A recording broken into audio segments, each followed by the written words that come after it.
Hola grupo, comenzamos el apartado 2. En este apartado vamos a ver cómo es el interior terrestre, cómo dividimos a la Tierra en capas, en una de sus clasificaciones, que es el modelo geoquímico. Y bueno, para ello primero tenemos que entender cómo vamos a utilizar algunas técnicas, como en este caso el estudio de los terremotos, para saber cómo es la Tierra por dentro sin acceder a su interior. Vale, pues a ver, pasamos, aquí estamos. Un segundo que escondo aquí esto. Bien, a ver, ahora sí. Vale, ya estoy con vosotros. Bien, la primera duda que se nos pregunta cuando decimos que estudiamos el interior de la Tierra es ¿cómo narices sabemos cómo es la Tierra por dentro si realmente no hemos estado dentro de la Tierra? Porque más allá de novelas tipo Viaje al centro de la Tierra de Julio Verne, pues no hemos podido llegar al interior terrestre.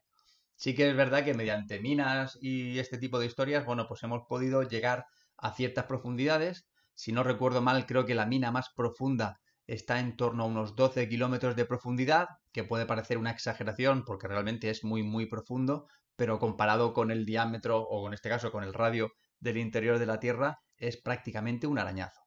Bueno, pues los geólogos hacen igual que pueden hacer los médicos, es decir, existen técnicas que nos permiten conocer cómo es la Tierra por dentro sin necesidad de entrar. De la misma manera que podemos localizar en ocasiones pues una fractura en un hueso sin tener que abrir el hueso, simplemente con una radiografía. Bueno, pues las técnicas o las herramientas que utilizan los geólogos para conocer la Tierra por dentro van a derivar de los terremotos.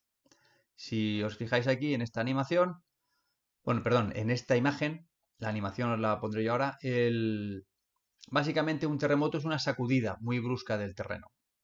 Y esta sacudida se produce por un proceso que se conoce como rebote elástico. Voy a ver si la técnica no me falla y os enseño el rebote elástico, la animación de este rebote que os comento. A ver, ponemos esto, escondemos aquí y de acuerdo, deberíais estar viendo ahora mismo una página en blanco donde pone Elastic Rebound.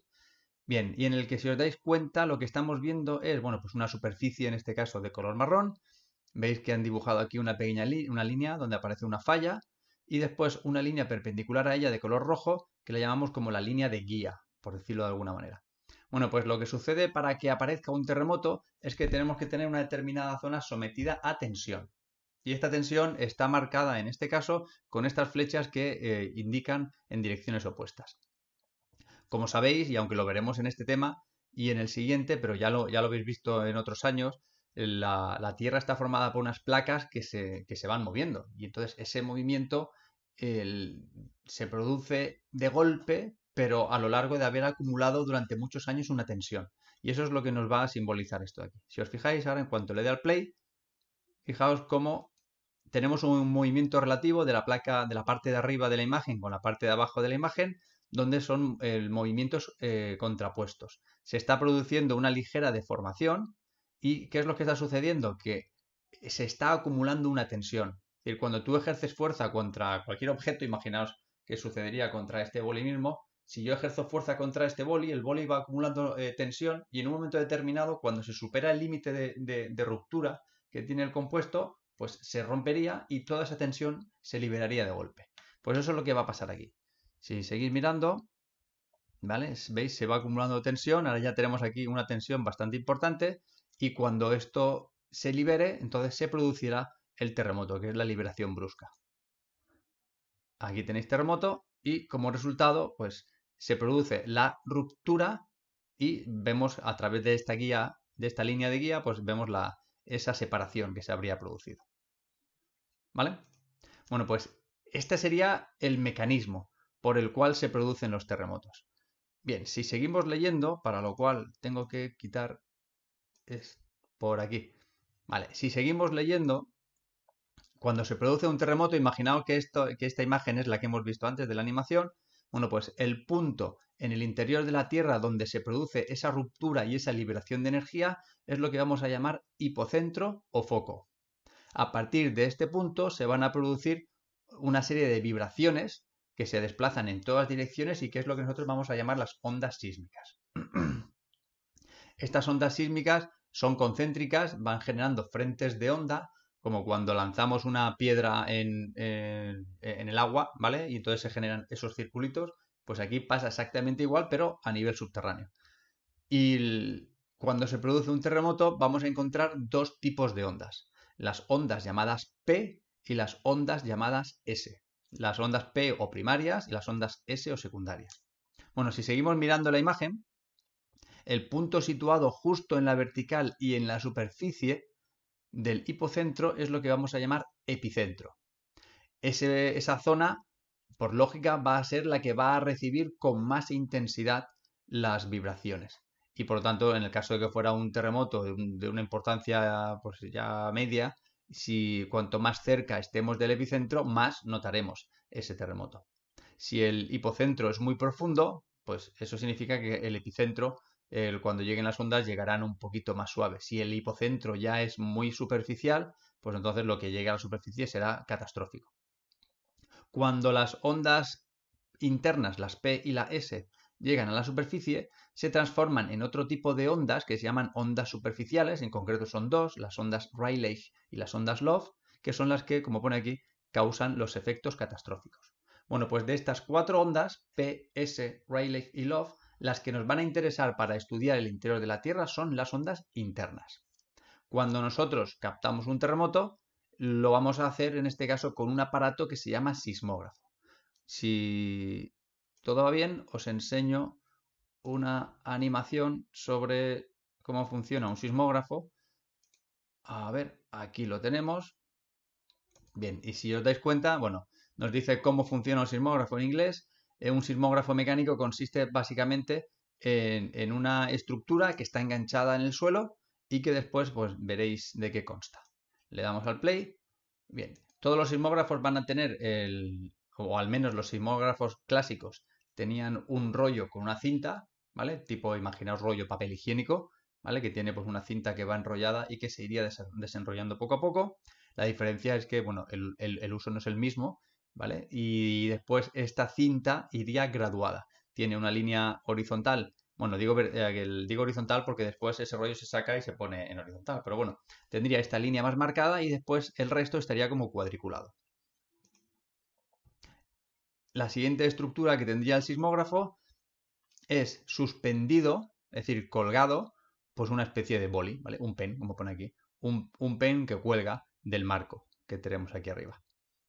¿Eso qué significa? Bueno, pues que mientras que no haya ningún tipo de vibración en el suelo, este rollo va a estar girando y como el suelo no vibra, el bolígrafo va a estar pintando una línea recta. Pero claro, si el bolígrafo pende, en cuanto el rollo se mueva, ¿qué es lo que va a suceder? Que ese bolígrafo en ese rollo va a estar pintando una serie de líneas con unas inclinaciones, que sería lo que nos marca la vibración del suelo. ¿Vale? Entonces nosotros llegaría un terremoto, fijaos que lo que se mueve es la base. El bolígrafo, aunque parezca que lo que se mueve es el bolígrafo realmente como está suspendido estaría quieto. Bueno, pues tendríamos aquí nuestro episodio sísmico y ahora en cuanto desenrolláramos, pues veríamos que si empezamos por la izquierda, aquí tendríamos episodio de no terremoto, con lo cual la línea es completamente horizontal. A continuación tendríamos unas pequeñas ondas que serían las ondas P, porque son las primarias, las primeras en llegar. Después un pequeño descanso y las ondas S o secundarias. Y después a continuación las ondas superficiales que fijaos que serían las que tendrían una magnitud mayor y que son las que provocarían los destrozos de este terremoto. Como os digo, las que vamos a utilizar nosotros van a ser las P y las S. Bien, pues volvemos de nuevo al libro. A ver, quitamos el sismógrafo y añadimos el libro. Un segundito. Vale, ya lo tenemos por aquí y bajamos. Bien, ¿cómo funcionan estas ondas, las P y las S? Lo primero, bueno, ondas P se llaman P porque son las primarias, las primeras en llegar, lo que quiere decir que son las más rápidas. Ondas S o secundarias porque llegan un poquito después, ya lo habéis visto antes en el sismógrafo. ¿Qué tienen de característica las ondas P? Aparte de ser las más rápidas, son unas ondas que hacen vibrar la partícula en el mismo sentido que la propagación de la onda. Me explico. Imaginaos que el terremoto se estuviera propagando desde la cámara que me está grabando hacia mí, ¿vale? En este sentido. Bueno, pues si la onda vibra en este sentido hacia mí, se propaga en este sentido, las partículas esta onda va a hacer vibrar las partículas de esta manera, es decir, de forma longitudinal. ¿Ok? En cambio, las ondas S lo hacen de forma perpendicular. Con el mismo ejemplo, si el frente de onda viaja desde la cámara hacia mí, lo que estaría pasando es que las partículas estarían vibrando perpendicularmente. Con lo cual, primero las partículas vibran de esta manera y después vibran de esta otra. Cuando lleguen a la superficie, tienen otro tipo de vibración que hace una cosa así y otro que hace así, y que es el que hace, bueno, pues que al final el terremoto puede hacerlo, destrozar lo que destroza. Bien, ¿qué otras características nos interesan? Las ondas P son capaces de transmitirse tanto por medios sólidos como por medios líquidos. Es decir, si atraviesan una capa del terreno donde hay un acuífero, bueno, pues las ondas P también atraviesan ese agua. Sí que es verdad que cuando las ondas P atraviesan medios líquidos, su velocidad se ve reducida.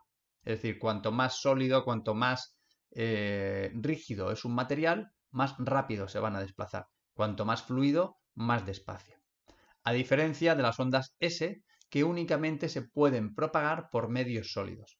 Cuando una onda S se encuentra con un medio líquido, se frena automáticamente. Y cuando se acaba el medio líquido, esa onda no continúa porque se ha perdido antes. ¿Bien? Bueno, pues eso lo que va a hacer es que cuando se produce un terremoto, imaginaos que esto es la Tierra, se produce un terremoto aquí abajo, aquí tenemos el foco o hipocentro, bueno, pues ese terremoto va a generar una serie de ondas que se van a ir desplazando y claro, conforme vayan pasando de unas capas con unos materiales a otras capas con otros materiales, su comportamiento va a cambiar. Y esa diferencia de comportamiento se traduce en diferencia de velocidad. Y esa diferencia de velocidad es la que nosotros detectamos en el sismógrafo y es la que nos sirve para saber que la onda ha pasado de una capa con unas características a otra capa con otras características. Es decir, a nosotros la pista de que la Tierra está hecha de diferentes capas es que las ondas llegan con diferentes velocidades dependiendo de qué capa están atravesando. Para explicar un poquito esto, os pongo una última animación. No quiero decirlo porque igual se gafa, ¿vale? Pero de momento, y lo voy a decir, así que igual se gafa, de momento está saliendo todo bien. Bueno, pues aquí vamos a ver dos ejemplos en esta imagen que estáis viendo ahora. A ver, un segundo que la pongo yo, por aquí. Bien, entonces, aquí lo que estamos simbolizando son dos capas de la Tierra. Una capa de color marrón, otra capa de color amarillo. En la capa de color marrón, como pone aquí, es la capa en la cual las ondas sísmicas viajan despacio, es decir, serían ondas de baja velocidad. Mientras que aquí abajo sería una capa en la cual las ondas sísmicas viajan a una gran velocidad. Lo que vamos a simbolizar ahora cuando le dé al play es que aquí se produce un terremoto, nos va a indicar cómo viajan las ondas y cómo cuando al atravesar de una capa a otra cambia su inclinación. Dependiendo del ángulo con el que incidan, se pueden reflejar o se pueden refractar. No sé si recordáis la refracción, qué fenómeno físico era. Os lo recuerdo con un ejemplo muy simple.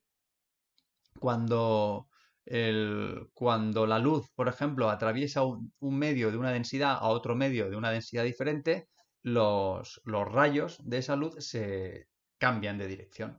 Y es el ejemplo típico que se dice, yo recuerdo cuando lo explicaba en segundo de la ESO, que cuando tú metes un lápiz, por ejemplo, en un vaso con agua y lo inclinas ligeramente y lo miras así de lado, vas a ver como que el lápiz se ha torcido a raíz de que cruza ese agua, ¿vale? Y es por ese fenómeno de la difracción de los rayos. Bueno, pues aquí pasa algo por el estilo. Mira, si le damos a reproducir, fijaos que se produce el terremoto y fijaos cómo al cambiar, ¿vale? Cambia también el ángulo. Ahora tendríamos un segundo ejemplo donde sería justo al revés, la capa de alta velocidad arriba y la de baja velocidad de abajo.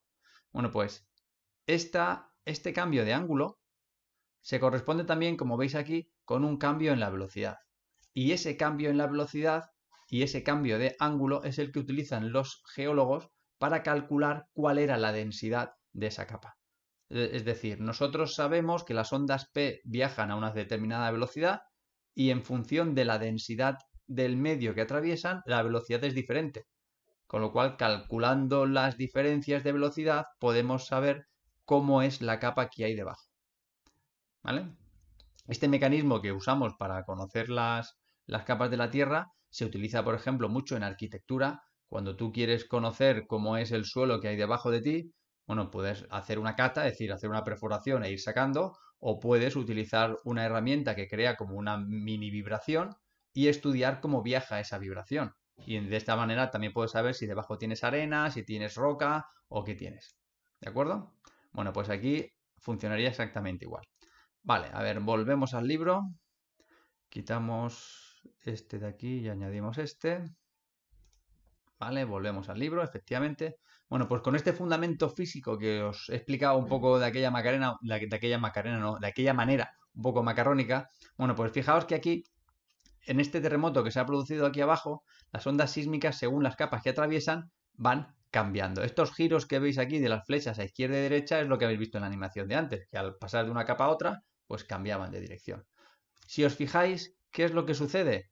Que las ondas S, es decir, esas que no eran capaces de atravesar líquidos, ¿qué es lo que pasa? Que en esta zona sombreada de color naranja no vemos ninguna onda de estas, ¿vale?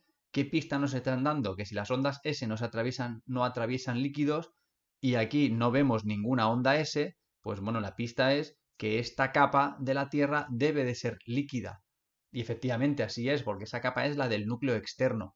Entonces, de este punto a mi izquierda a este punto a mi derecha, no vamos a encontrar más ondas S. Y por eso se le llaman zona de sombra de las ondas S. Las ondas P sí que van a poder atravesar todas las capas de la Tierra, pero fijaos como cada vez que atraviesan una capa, hacen un cambio en la dirección.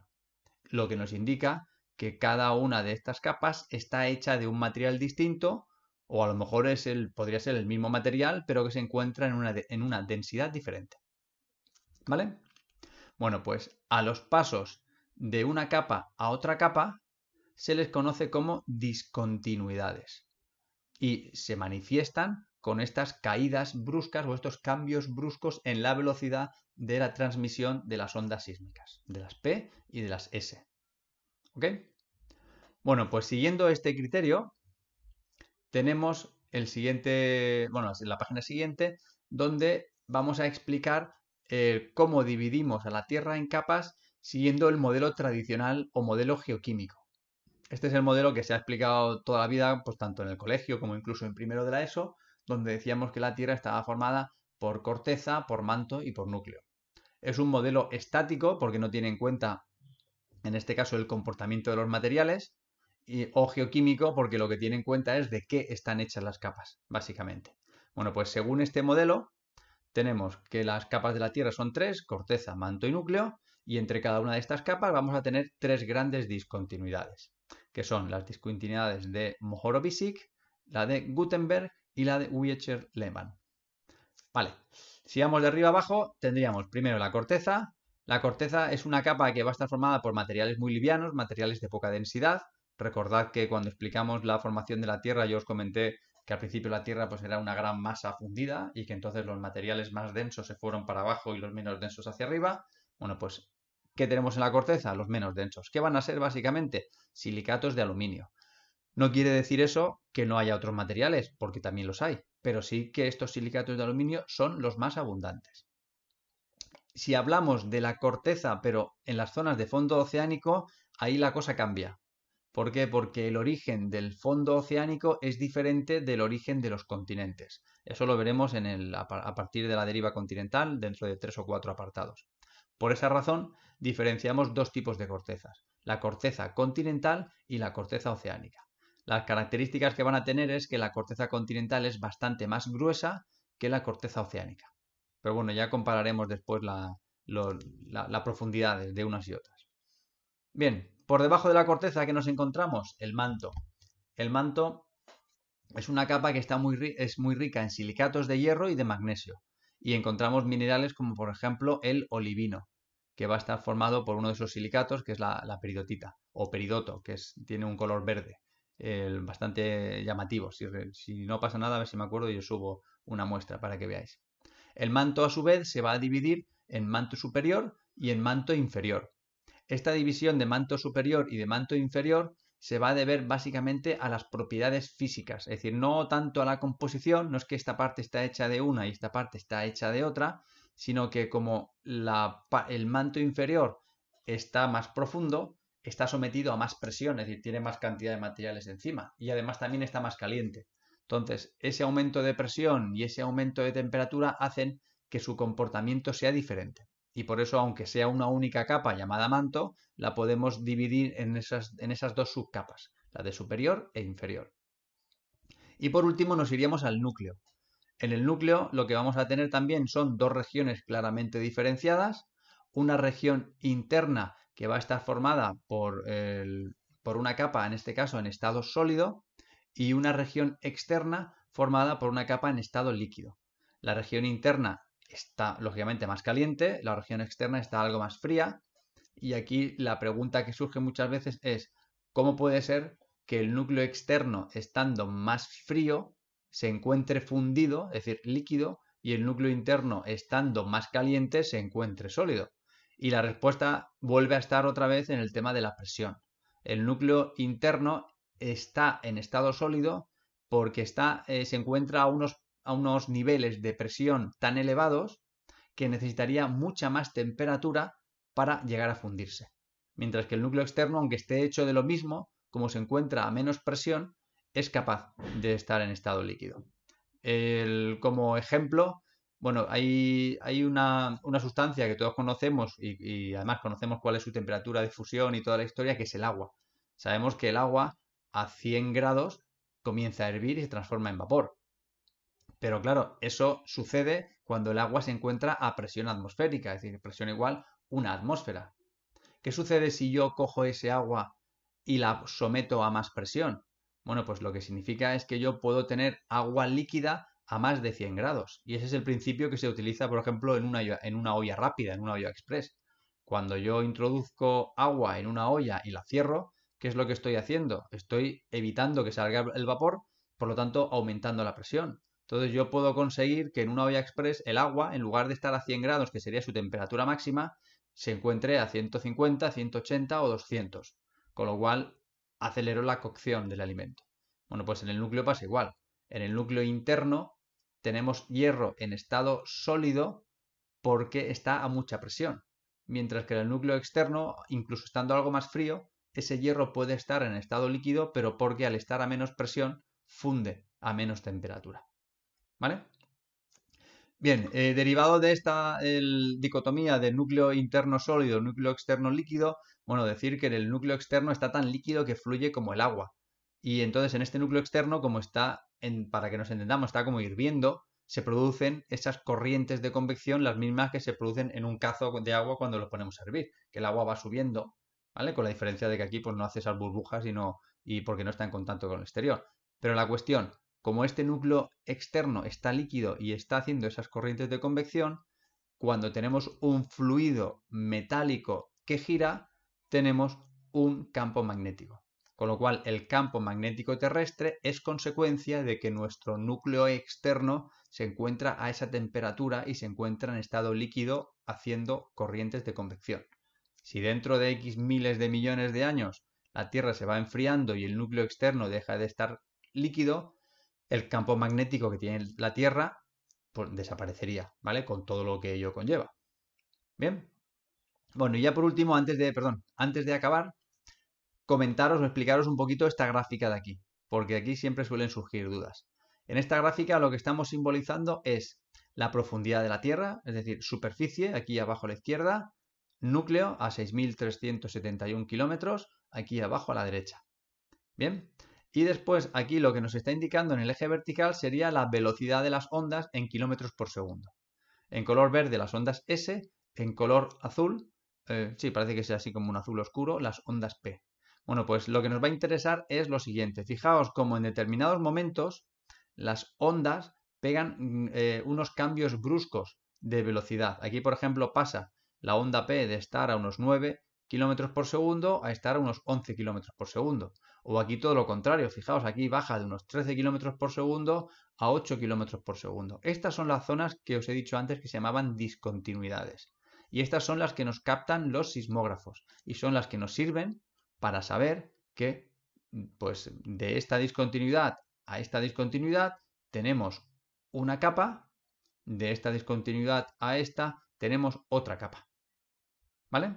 Además de que, si os fijáis, las ondas S cuando llegan a esta profundidad de 2.900 kilómetros vemos que desaparecen. Si hemos dicho que las ondas S no se transmiten por fluidos y vemos que a 2.900 kilómetros las ondas S dejan de transmitirse, ¿qué es lo que nos están indicando? Que esta capa de aquí, la que sería el núcleo externo, pues eso es una capa líquida. ¿Que esta de aquí es sólida? Bueno, lo sabemos porque aquí aumenta esta velocidad. Las ondas S aquí no van a volver a propagarse porque no pueden aparecer de repente. Pero si pudieran hacerlo, pues por aquí sí que se podrían transmitir, ¿vale? Cosa que no sucede porque, como hemos dicho, al llegar a esta otra se frenarían en seco. Bien, bueno, pues recordad, este es el modelo clásico, corteza, manto y núcleo. En la página siguiente, en el siguiente apartado, vamos a ver el modelo geodinámico, que es el modelo más actual.